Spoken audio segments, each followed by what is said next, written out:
6. nodaļa. Kā darbojas kvantu maiņa? Vai jūs tiecaties pēc diženuma? Tad sāciet ar būtisko. Vai meklējiet plašas un cildenas lietas? Tad vispirms aizdomājieties par pamatu un mērenību, jo augstākam jābūt jūsu radītajam, jo dziļākam jābūt tā pamatam. Svētais Augustīns. Piedāvājiet prātam banānu.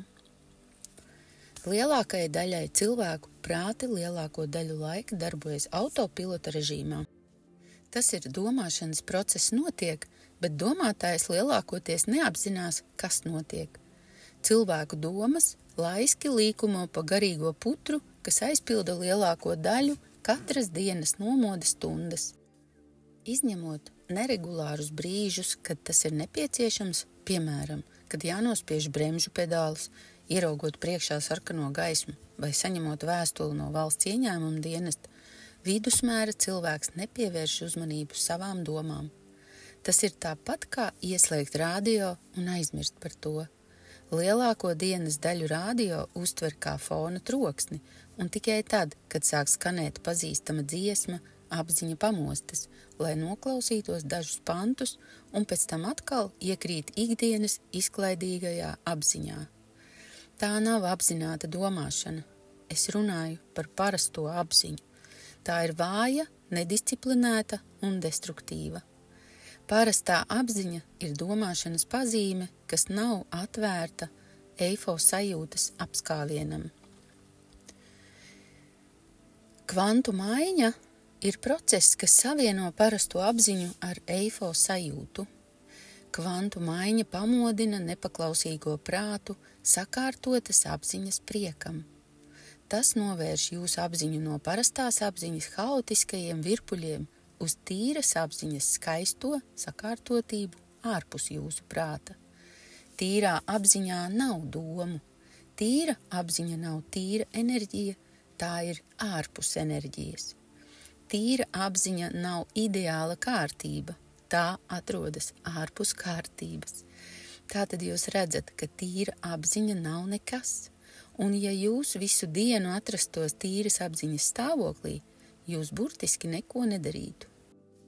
Parastā apziņa rada haosu un ciešanas, tīra apziņa neko nerada. Ja mūs novirza automātiskā parastā apziņa, mēs neapzināmies tīro apziņu. Ja mēs apzināmies tīro apziņu, tad mēs neapzināmies neko citu.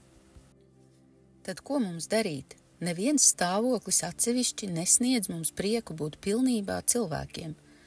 Šeit es gribētu uzsvērt vārdus pilnībā. Dzīve vienā vai otrā stāvoklī nebūs pilnīga.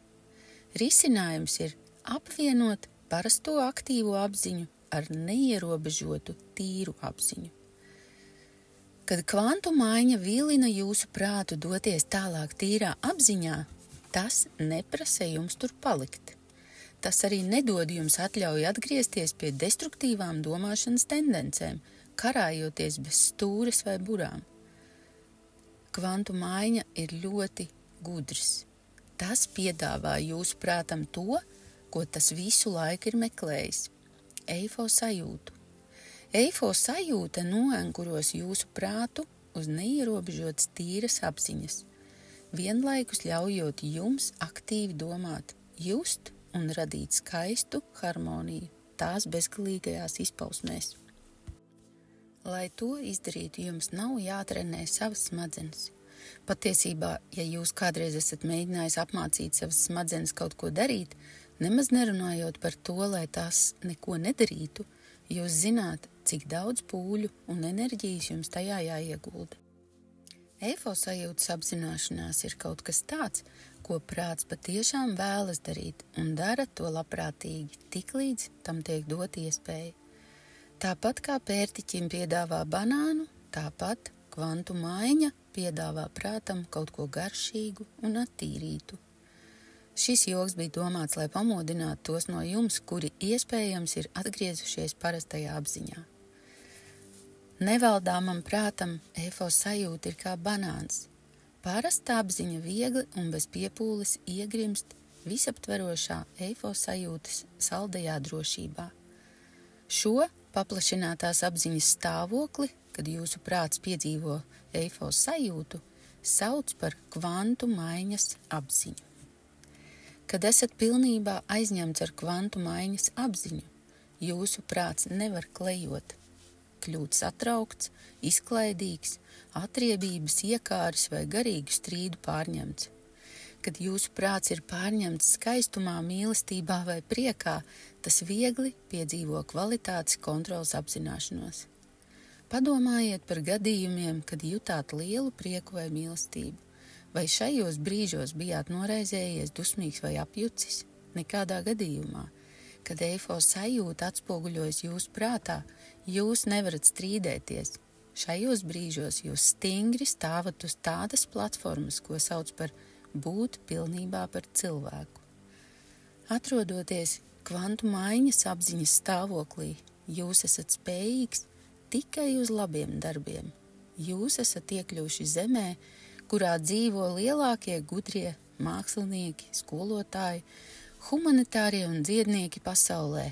Mēs runāsim vairāk par to, ko nozīmē būt pilnībā cilvēkam, kad uzzināsiet, cik viegli par tādu kļūt.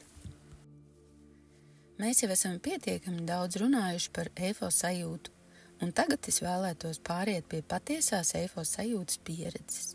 Vai jūs gribat? Vai esat gatavs atstāt parasto apziņu un pāriet uz domāšanu un sajūtām, kas rodas no eifosajūtas tīrības un miera? Ja jā, es vienmēr uzskatīju, ka ir sliktas manieres likt cilvēkam gaidīt, tāpēc man ir pienācis laiks jūs iepazīstināt ar eifosajūtu.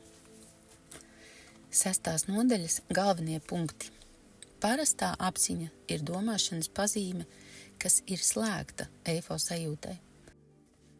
Ne parastā apziņa, ne tīrā apziņa, katra atsevišķi vien neļaus mums izjust prieku būt pilnībā cilvēkiem. Kvantu nobīde ir process, kas savieno parasto apziņu ar eifosajūtu.